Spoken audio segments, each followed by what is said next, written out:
Welcome to English Vibe Podcast. Hello, English learners. Welcome back to InVibe Podcast, your chill space where we learn real, natural English through everyday conversations. I'm Emma. And I'm Alex. Happy to be here, guys. And today, Alex, we really need to talk about a major misunderstanding that happens in almost every workplace, classroom, and friend group on the planet. Oh boy, a misunderstanding? Or are we just talking about a classic, unavoidable clash of personalities here? Because I feel like you're looking right at me. A mix of both, honestly, but let's be real. Basically, Alex thinks that because I stayed home last Saturday to read a book and drink tea, I'm being antisocial. Oh ho, wait a minute, let me defend myself. I didn't say the actual word antisocial. I just said it was a borderline crime to waste a perfectly beautiful, warm Saturday night sitting alone in a dark room. I mean, Emma, there was a huge rooftop party happening. Music, food, people. See? Case in point. That right there is peak extrovert behavior. To you, a loud rooftop party is life and fun. To me, as an introvert, that exact same party sounded like a demanding full-time job without the pay. Full-time job? Come on, it's just talking to people. It's effortless. It is effortless for you, Alex, but honestly, people always put us into these two strict boxes, don't they? They assume you're either a loud, party-loving extrovert or a shy, quiet introvert who hates humanity. But the reality is way more interesting than that. Oh, absolutely. It's not black and white at all.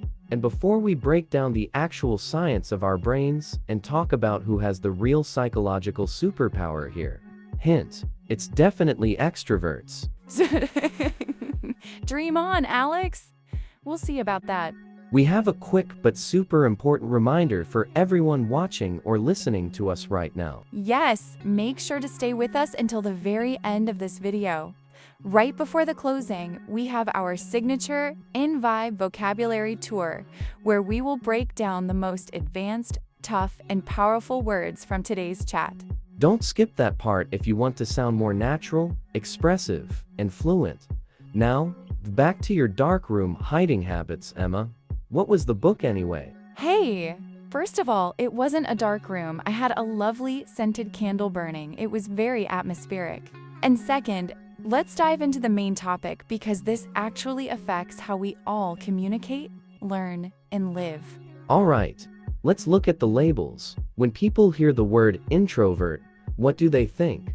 They automatically picture someone who is super shy, scared of their own shadow, and hides in the corner near the food table at social events. Exactly. And on the flip side, when people hear extrovert, they picture someone who is incredibly loud, hyperactive, loves being the center of attention, and can literally talk to a brick wall for 3 hours without stopping. Hey, I have actually talked to a brick wall before, and it was a great listener. I totally believe you.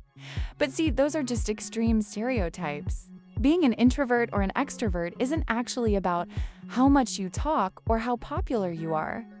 It's fundamentally about one simple thing: energy. Energy? Like how much sleep you got? No, more like, how do you recharge your internal battery when you're completely exhausted? The battery analogy. That's a great way to put it. So, for example, an extrovert's battery charges by being around other people. It's like wireless charging. If I spend a whole weekend entirely alone in my apartment, I feel completely drained, lonely, and grumpy. I actually need the buzz of a crowd and the energy of friends to feel alive and refreshed. Right, and that is exactly where we differ. For me, social interaction, even when it's with people I absolutely love and care about, costs energy. It takes a withdrawal from my battery. My battery drains when I'm out in public. So to recharge it, I don't need a party. I need quiet time, completely alone, or maybe with just one close friend. It's not that introverts hate people. We just love peace. Okay, I hear you, but let me play devil's advocate for a second. Don't you think introverts sometimes use the, "oh, I'm an introvert," excuse just to avoid stepping out of their comfort zone? Like, let's be honest, Sometimes in life, you just have to network, you have to talk to strangers, and you have to speak up to get what you want. That's a fair point, Alex. Some people might use it as a crutch. But here's the big secret. Introverting doesn't mean incapable. Introverts can actually be amazing public speakers, performers, and leaders. Look at people like Keanu Reeves, J.K. Rowling, or even Albert Einstein. They are classic textbook introverts. They don't shout, they don't dominate the room, but when they finally do speak, everyone stops to listen. Wow, yeah, that's true. Keanu has that very calm, quiet presence. And you know, as an extrovert, aren't we the first to admit that we have a massive weakness too? Oh, really? An extrovert admitting a weakness? Let me write this down on my calendar. Hey, come on. I'm being vulnerable here. But seriously, sometimes we talk just to fill the awkward silence. We hate silence, so we end up speaking before our brain has even processed the thought. Meanwhile, you guys think deeply before you say a single word. Exactly. We process internally, whereas you process out loud. You figure out what you think by talking. That is so true. I don't know what I think until the words come out of my mouth sometimes. It drives my roommates crazy. It drives me a little crazy too, but it reminds me of that big project meeting we had last month with our design team. Do you remember that? We had this huge, high-pressure brainstorming session. Oh, the one about the new logo design? Yeah, I remember. I think I came up with like 50 different ideas in the first 10 minutes. Exactly. You were tossing out 50 ideas a minute, pacing around, totally dominating the room with your energy. You were so enthusiastic. Hey, someone had to keep the energy up. It was a Monday morning. True, but there was this quiet guy, Rohan, sitting right at the end of the table. Do you remember him? He didn't say a single word for the first 45 minutes of the meeting. An untrained Iowa, a super extroverted I would think he was clueless, bored, or just didn't care about the project. I'm not going to lie. I totally thought he was daydreaming about lunch. I was about to ask him if he was awake. But he wasn't daydreaming at all. He was observing, processing, listening intently, and analyzing every single thing everyone else was saying.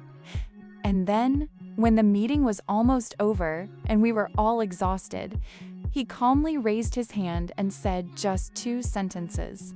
Those 2 sentences perfectly solved the entire budget and design problem we'd been stuck on for weeks. It was pure genius. Yeah, I remember the whole room just went totally silent after he spoke. It was like a movie moment. It really proved your point. Extroverts process out loud, but introverts only speak when the food is fully cooked in their brain. Exactly, the food was fully cooked.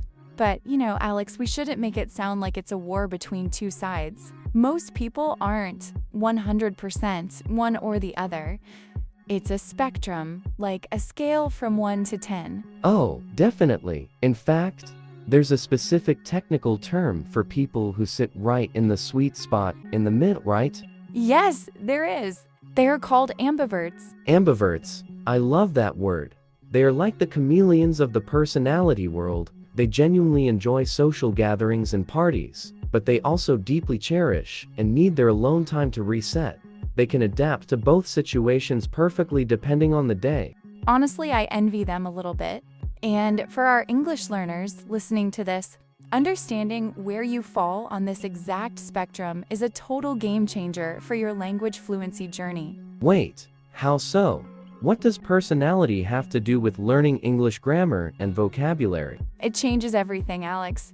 Let's look at real-life scenarios that happen to language learners every day. An extroverted English learner absolutely loves jumping into conversations. They aren't afraid to walk up to native speakers at a cafe, a bar, or an online speaking club. They just want to talk. But their trap is that they often make the same grammar mistakes repeatedly because they rush. They care more about speed than accuracy. Oof, yeah, classic trap. On the flip side, an introverted learner might have excellent grammar, vocabulary, and writing skills because they study quietly and deeply. So what's the issue? Their trap is fear and overanalysis. They overthink so much inside their own head. Before they say a simple sentence, they are checking the verb tense, the preposition, the pronunciation, the vocabulary.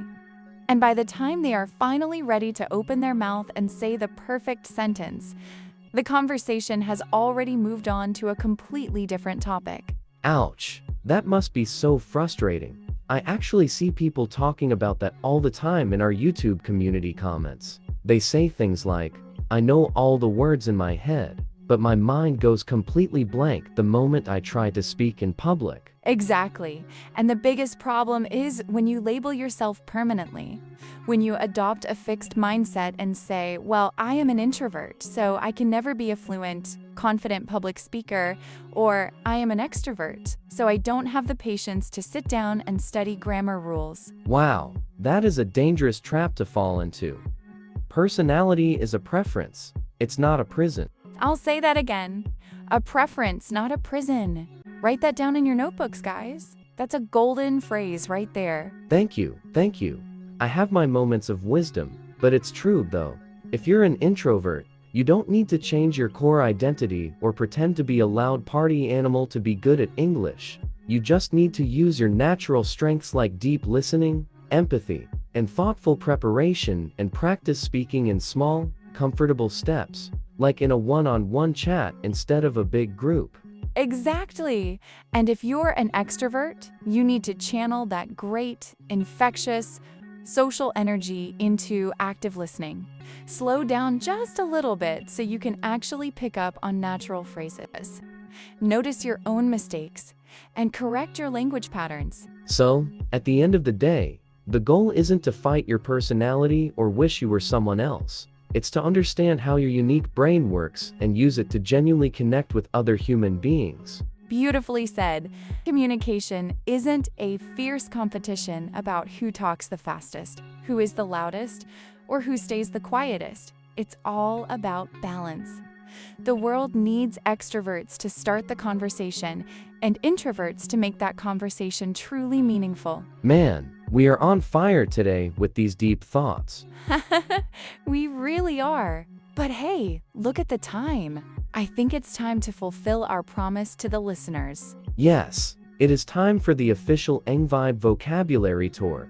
Let's upgrade your daily vocabulary with some advanced, powerful, and natural expressions we used in our chat today. First up is the word peak.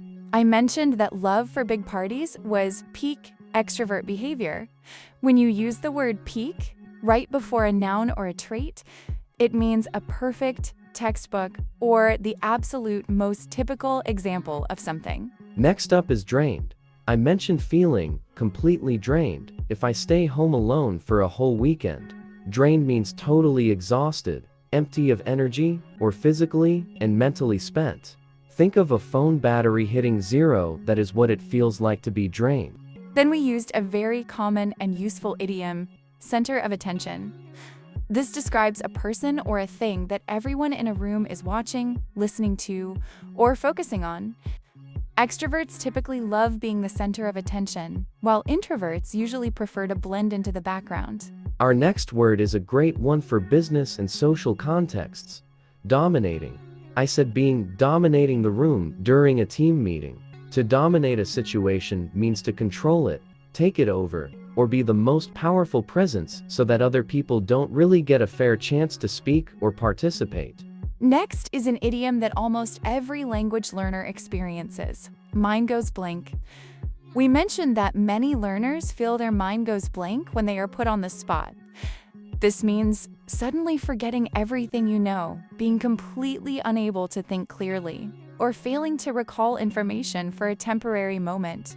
Then we use the transition phrase on the flip side. We use this to contrast the two different types of English learners. It's a very smooth, conversational way to say, on the other hand, or looking at the opposite side of the same situation. And finally, the quote, personality is a preference, not a prison. Here the word prison is used metaphorically. It means a situation, a label, or a mindset that severely limits your freedom, locks you in place, and stops you from growing, changing, or learning. Don't let a label restrict your potential. Wow, what a journey today.